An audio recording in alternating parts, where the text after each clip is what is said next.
As many of you may know, Halo 5 Guardians has been continuously criticized for the many flaws it has brung ever since its initial release. With that, it has made many fans of the Halo franchise think twice about trusting the current developers of the series, 343 Industries. A lackluster campaign that had no real following of its predecessor, Halo 4, a very esports-oriented style of multiplayer, and a total lack of any original or new game types.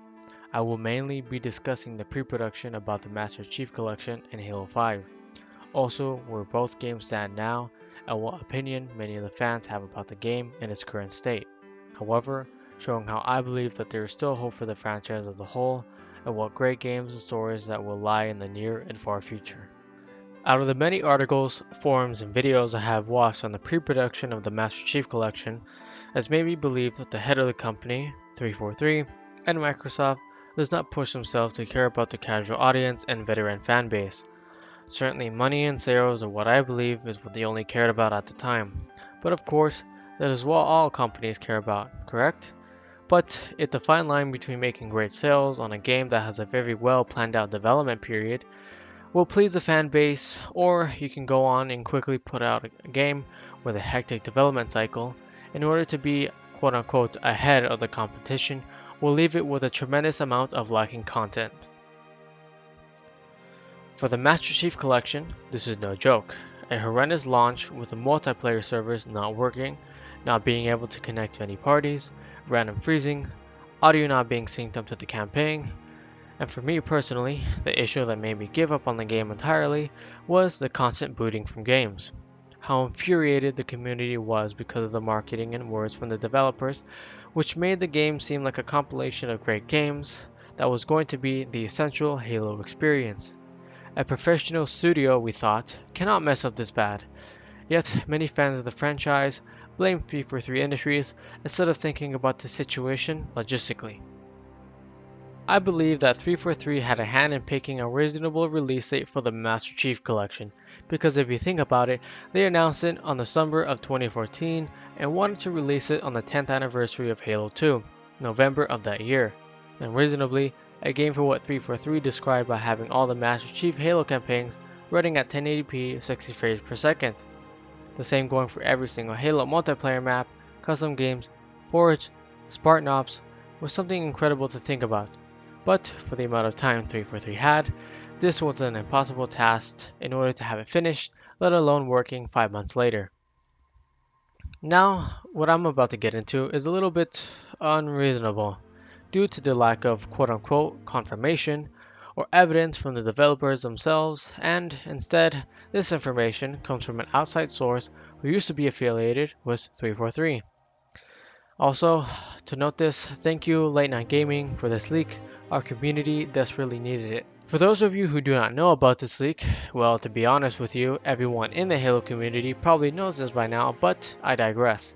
A YouTube channel called Late Night Gaming has been in the conversation with a former 343 employee, and it has been told that the development of the Master Chief Collection was a complete mess.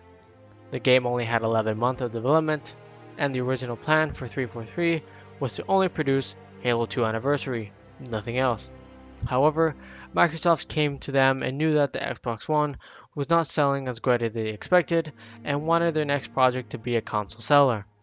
Having to complete a nearly impossible undertaking, 343 did not manage to pull this off, hence the horrible sales and the backlash from the community, and then you wonder why Microsoft is losing buyers because of the inadequate scheduling and time management.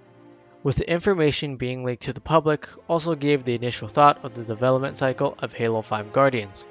Late Night Gaming also said that it was not necessarily going to be a sequel to Halo 4, more of a spin-off title if you will, where the setting will be around large hub worlds. You will have the ability to travel to distant planets in any order, with the Infinity being your means of transportation. Think Metroid Prime 3 Corruption, where you are able to fly to distant planets, but sometimes you cannot advance to the next area because you do not have the adequate items to get there.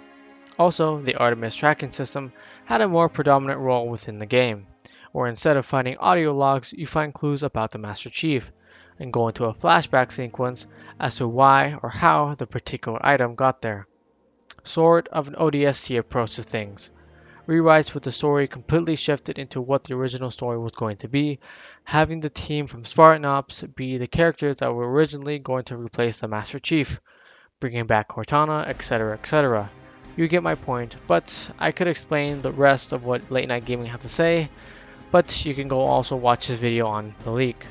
From what I have gathered, what seemed to be the most important thing 343 has taken out of Halo 5 was the emotions the Master Chief was going through. At the end of Halo 4, he lost a great friend that was there for him for such a long time, questioning his humanity and the affiliation with the UNSC. For me, the lingering question that drove me towards Halo 5 was seeing how Chief is now dealing with his emotions, not knowing if he'll ever get the chance to see her again. But instead, 343 and the rewrites ignore this and show that Chief is not even affected by her death at all. Instead, he goes on and continues missions for the UNSC. I do know that when people deal with a great loss, they drown themselves in their work. But to visualize something in a video game, you need to show the human side of Master Chief, because it will create affiliation towards the player and real life events. What really sold the game for me was the marketing. It went as far back as to the Master Chief Collection.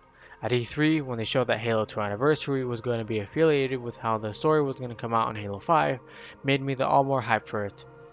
The words from the Arbiter, "the seeds of our future are sown in his past," said to me that we're going to get little bits of information that will help us determine what the Halo 5 story will be about. Once playing the game and seeing the cinematic between the Arbiter and Agent Locke, discussing why Locke was on a mission to find Chief. However, once you play Halo 5, it contradicts MCC cinematic, because in it, Locke does not know Chief has gone AWOL and has gone to the Arbiter or Sangelios to find out why. But in Halo 5, he knows exactly why he's in pursuit of him, because he is tasked as the same mission Locke and his team were originally given. Nobody can say that the marketing for Halo 5 was anything but incredible, with the two trailers of the Master Chief and Locke seeing one another defeated at the very end. With that, it led into the series Hunt the Truth. The marketing tactic was to keep the community at bay in order for the release of Halo 5, bringing in new characters such as Benjamin Giroux being the one who will truly find out the story of the Master Chief, to dig deep into his origin and to finally figure out if he's the hero we all deserve or the traitor who will kill us all. The entire concept of Hunt the Truth was amazing. From what 343 was going to give us in Halo 5, made it seem like this was going to be the game for all of Halo fans have been wanting for. A true reason as to why Master Chief has gone AWOL, and the only Spartan capable of completing such a task, and with the hatred from Agent Locke, is what drove him to bring back Chief, dead or alive. Season 1 and 2 were phenomenal, with each story feeling unique. But when Halo 5 released, none of the marketing made sense. The two trailers with Chief and Locke, gone. Benjamin's storyline, gone. All had nothing to do with the narrative of the game. Even though there is still so much wrong with the development at 343 and Microsoft, we cannot do anything about the campaign. It's there, and we as fans must leave it as it is. However, I want to bring in some light into my little discussion because I have already said my negative feelings about Halo 5 Guardians. I do believe that the Halo franchise has a promising future. Reading an article by Christian Today revealed that the release window for Halo 6 will not come until 2018 at the latest, and how the story will bring in an expanded plot, possibly hinting what went on behind the scenes in Halo 5. With this news, makes me realize that 343 and Microsoft are learning from their mistakes, making the development for the next entry into the series more organized. Now, with the announcement of Halo Wars 2, Microsoft and 343 have said that they've delayed it until 2017, which makes me even more happy to know that they have the opportunity to make this a great game. But this also leaves 2016 with no Halo game in sight. Going back to the leaks of Late Night Gaming, there is still a functioning port of the Master Chief Collection on PC. If Microsoft and 343 somehow make an agreement with each other and put it on their Windows Store, I believe that many Halo fans will rejoice and play the game until new content for the Halo series comes out. Now I have discussed with some of my friends similar opinions on why Halo 5 story is inadequate, but we have to stay positive and lean on what 343 brings on with Halo Wars 2. If 343 and Microsoft do us right with Halo Wars 2, then we will have a positive outlook on the next installment. But in the meantime, we have to see what it has for us in the future and hope it is grand. Thank you for watching and see you on the next one.